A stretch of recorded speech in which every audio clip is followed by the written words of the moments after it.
Olá, meus amigos, sou aqui novamente o professor Gessé Cortes e você está assistindo a mais um Gramática Descomplicada. No programa de hoje, vou fazer o procedimento da análise, tá? Não vou chamar de correção, porque vai ser somente uma análise da prova, já vista que o edital do gabarito, né, preliminar já saiu. Trata-se da prova para o concurso público, né, de técnico administrativo da Universidade Federal da Grande Dourados, que foi promovida pela FAPEC, tá? No último final de semana, tá? Final de semana do dia, vamos ver aqui, vamos conferir o dia.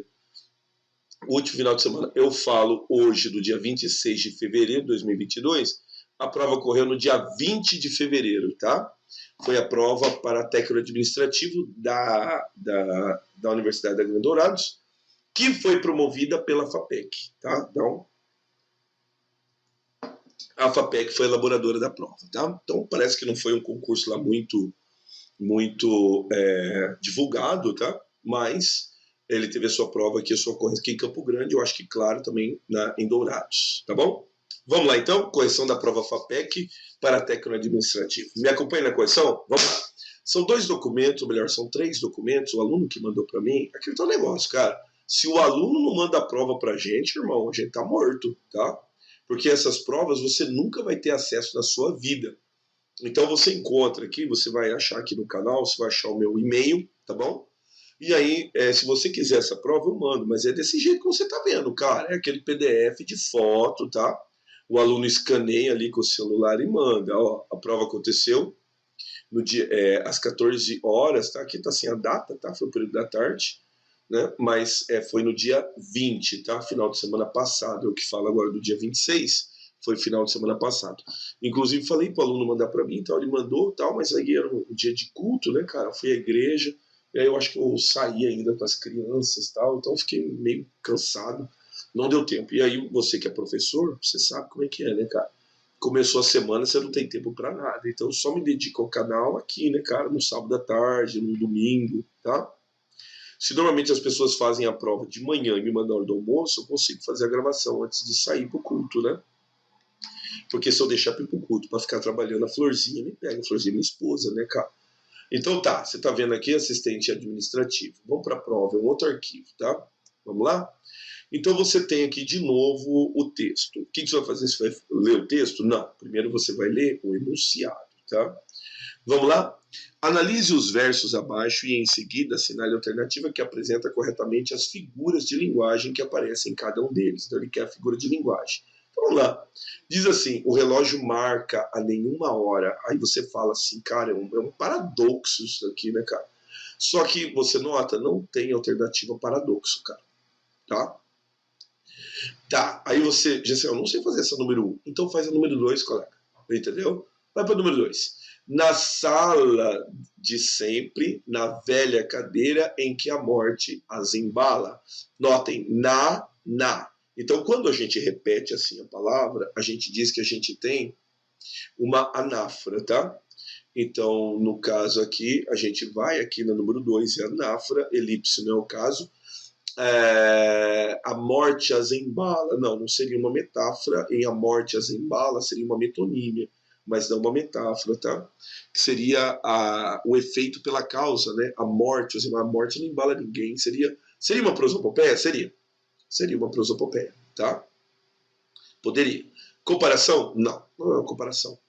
Bom, então você vê, falta-nos aqui a alternativa metonímia, mas nós temos a Nafra que tem, tá? Na sala, na velha cadeira. Então a gente tem aqui a Nafra, tá? E aí a gente tem que sonho sonhei. Aí você fala, é um pleonasmo, já sei, tá? Mas só que não tem alternativa pleonasmo, você tá vendo? Só tem ironia, só tem elipse, tá? O que ele é? Veja bem, sonho sonhei. Então ele repete a letra S, o nome disso é aliteração. Então a gente fica por anafra e aliteração. E onde que está a metonímia? Bom, para você ter certeza, vamos ler o verso. Vou levar vocês aqui no verso. Quer ver? Diz assim, ó. A morte as embala, as avózinhas dormem na deserta sala, onde o relógio marca a nenhuma hora. Então, na verdade, é o seguinte, é como se um tempo parasse, tá?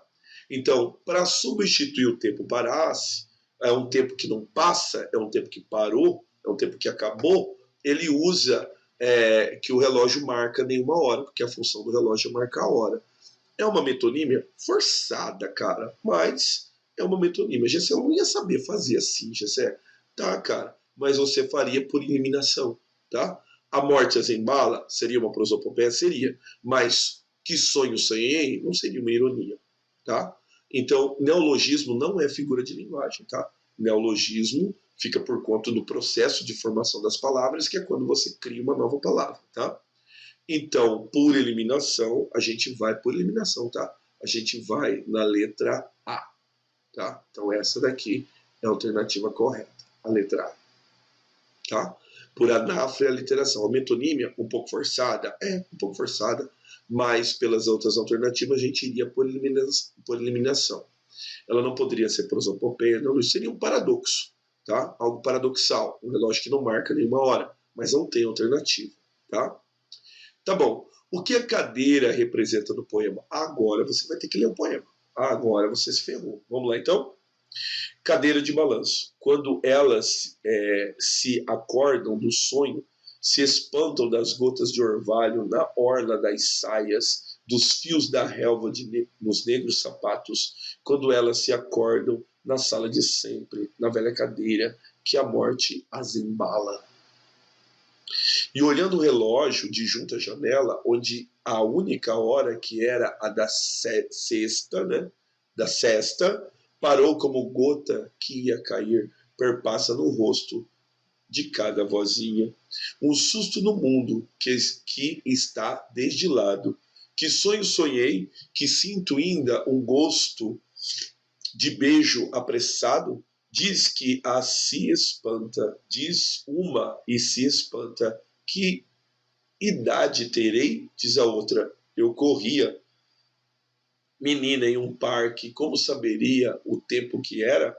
Os pensamentos dela já não têm sentido. A morte as embala, as avózinhas dormem na deserta sala onde o relógio marca a nenhuma hora, enquanto suas almas vêm sonhar no tempo o sonho vão do mundo e depois se acordam na sala de sempre, na velha cadeira em que a morte as embala. Quem falou isso é Mário Quintana, tá? Então tá. Então nós vamos imediatamente agora para as questões. O que a cadeira representa no poema, cara? O que é essa cadeira? A espera da morte, ainda distante, não, ela está muito próxima, tá? A paciência das avózinhas que esperam a vida passar, não. O próprio corpo das idosas que ainda pulsa, mesmo que a morte esteja próxima. Isso mesmo, correto. Correto aqui, pela interpretação do poema, é a letra C, tá? Os costumes tão peculiares das pessoas idosas de ficar na cadeira esperando o dia passar também não. Um cochilo depois do almoço também não. Tá bom. Vamos para a terceira. Leia os versos a seguir e olhando o relógio de junto à cadeira, onde a única hora que era a da sexta.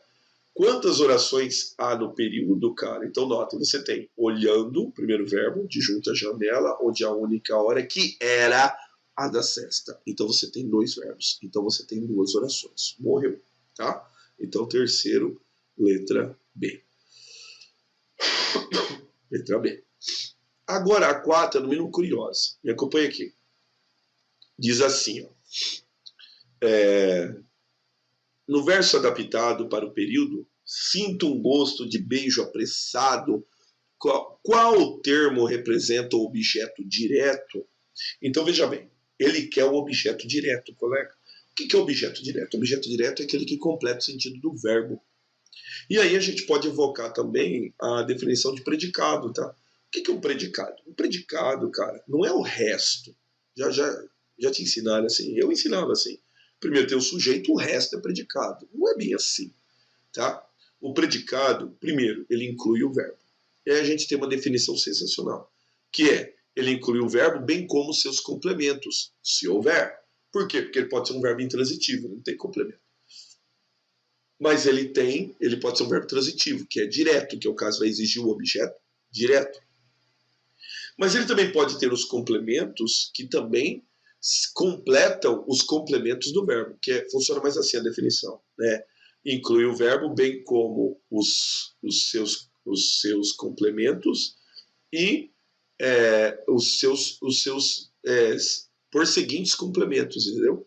Então, aqueles incluem o verbo, bem como os seus complementos e seus co-complementos, tá?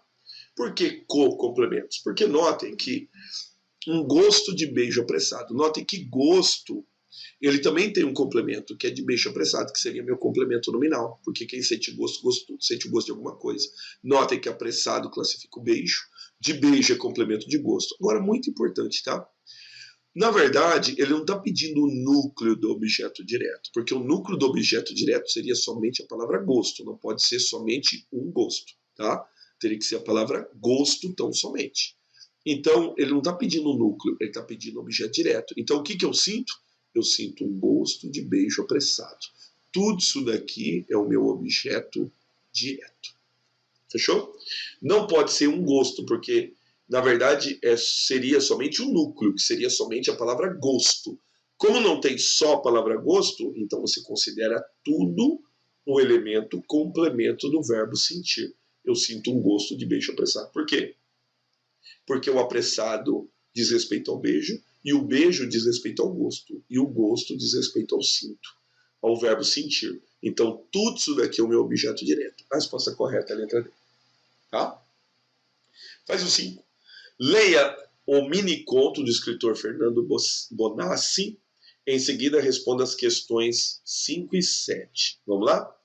Era como se o ruído do despertador rachasse o meu crânio. Não acreditou que conseguisse levantar da cama. Quase se afogou na água do chuveiro. Tá vendo? Tudo exagero, tá? Já na hora em que a mulher lhe serviu um suco, não acreditou que pudesse engolir, tá? Vamos para outra parte, que é outro arquivo, tá? As escadas e os degraus pareciam dobrar-se neles mesmos, infinitos, como numa perseguição de filme. Tá vendo aqui? Como numa perseguição de filme. Eles são infinitos. O tráfico até o trabalho, nada menos que intransponível. O calor, insuportável. Trabalhou violentamente o resto da vida. Tá? Assinale a alternativa que indique corretamente duas figuras de linguagem presentes no texto. Tem sinestesia? Não. A sinestesia é a mistura dos órgãos do sentido. Tem zeugma? Tem. Notem. O tráfico até o trabalho, nada menos que intransponível. O calor, nada menos que insuportável. Então, para impedir a repetição, ele usou os dois pontos. O calor, insuportável. O tráfico até o trabalho, nada menos que intransponível. O calor, nada menos que insuportável. Tem zeugma, mas não tem sinestesia. Tem hipérbole? Tem. Notem que trabalhou violentamente, era intransponível, era infinito, tá? Não tem nada infinito. Até o universo que a gente acha que é infinito, há quem diga que é finito, mas beleza, é uma hipérbole. E nota, infinito como uma perseguição, tem comparação. Tem antítese, eu acho que se você procurar bem, tem, mas não tem anáfora. O que é anáfora? É repetição de palavras. Metonímia, não, antítese não tem. Neologismo não é figura de linguagem, tá? O cara está te enganando aqui, tá bom? Qual que é o correto, então? O correto é a letra B. Deixa eu pegar o marcador aqui. Opa, marcou tudo aqui. Deixa eu pegar o marcador. Então, o correto aqui seria a letra B. Tem hipérbole e tem comparação. Tem zeugma? Tem, tá? A zeugma é quando você usa a pontuação para evitar repetir o termo anterior. O tráfico até o trabalho, nada menos que insuportável. O calor, nada menos que... o tráfico intransponível e o calor, nada menos que insuportável. Tá? Tá bom. Faz o 6 aqui comigo. Olha o 6. Diz assim o 6. No trecho, era como se o ruído do despertador rachasse o seu crânio. Não acreditou que conseguisse levantar da cama. Quase se afogou na água do chuveiro. Qual é o tipo do sujeito presente nas orações? Aqui, cara, eu sei que não tem mais tempo para recurso, tá? Mas eles apresentaram uma questão parecida também de Três Lagoas. E qual que é o problema? O problema aqui é que nós temos mais de uma oração. E essas orações, elas vão apresentar mais de um sujeito, tá bom? Então, notem, era como. Então, aqui o sujeito sujeito oculto. Tem tudo bem, tá? Se o ruído do despertador rachasse o seu crânio. Quem rachasse o seu crânio? O ruído do despertador. Então, o sujeito é simples. Então, a gente já tem um sujeito oculto e um sujeito simples. Já dá rolo, tá? Aí olha o outro. Não acreditou. Quem não acreditou? Ele, sujeito oculto. Quem conseguisse, ele, levantar da cama. Quase se afogou. Quem se afogou? Ele, sujeito oculto. Qual é o tipo de sujeito presente nas orações? Só que ele não fala qual que é, tá? Então, veja bem, tem um caso de sujeito simples e 4 casos, né, de sujeito oculto. Então, a gente vai pela maioria, tá? Mas acredito eu que daria um recurso, tá? Porque também tem um sujeito simples. Quem rachasse o seu crânio? O despertador. Sujeito simples, tá? Vamos lá, faz o 7. O Fapecchio, ela gosta dessas oralidades, tá? Não acreditou. Quem acredita, acredita em. Mas no caso aqui, notem que ele acreditou que conseguisse levantar. No caso aqui, ele está usando o verbo acreditar no sentido de verbo transitivo direto, tá? Então, a oração subordinada é uma oração subordinada, substantiva, objetiva, direta. Classifica-se, né, no caso, e assinale a alternativa que contém a classificação correta do trecho lido. Eu tenho uma oração principal e tenho uma oração subordinada, substantiva, objetiva, direta. Supostamente o correto é a letra C, tá? Vamos lá. 8 vai levar em consideração esse texto. Ó. Leia o trecho da canção de Arnaldo Antunes e responda a questão 8 e 9. Socorro, tá? Tá, beleza. Vamos ver o que ele vai perguntar. Como podem ser classificados sintaticamente os versos que esse já não bate e nem apanha? Quer dizer, ele quer essa oração e quer essa outra. Essa última eu sei, ela é aditiva. Vamos ver a outra? Preciso do texto, tá? Socorro, alguém me deu o coração? Porque esse já não bate nem apanha. Então aqui o que faz o papel do porquê. Tá vendo que o aluno, ó, bem treinado, né, cara? O cara bem treinado. Então aqui, ó, a oração coordenada explicativa, correta, e a oração coordenada aditiva, correta a letra A. Muito bem, sensacional. Correta a letra A. 9. No primeiro e no quinto parágrafo, a palavra socorro, isolado por vírgula, é classificado morfologicamente como? É um pedido, né? Então a gente usa como interjeição. Não é pronome, não é advérbio, é preposição, não é conjunção, tá? É uma interjeição. E a última é a letra D. Assinale a alternativa em que a crase está empregada corretamente. Ficou cara a cara. Não usa a crase entre palavras repetidas. Esta é a mulher a quem obedeço. Pronome não recebe crase, tá? Então, o pronome quem não vai receber crase. Conheço amanhã. O problema aqui é que quem conhece, conhece alguma coisa. É um verbo transitivo direto. Então, não pode ter crase porque ele não tem registro de preposição. Aí a pessoa fica meio chateada porque filme é masculino. Mas, nesse caso, a crase foi aplicada ao pronome aquele. Então, notem, quem assiste, assiste a. Então, no caso aqui, a regência da preposição a. O correto é a letra D. Este autor a cuja obra me referi. Quem se refere a. Só que o que você vai colocar é a preposição antes do cujo. Mas o cujo não vai exigir artigo, tá? O cujo já tem um artigo aqui na frente. Então o correto é este autor a cuja obra me referi. Correto, tá?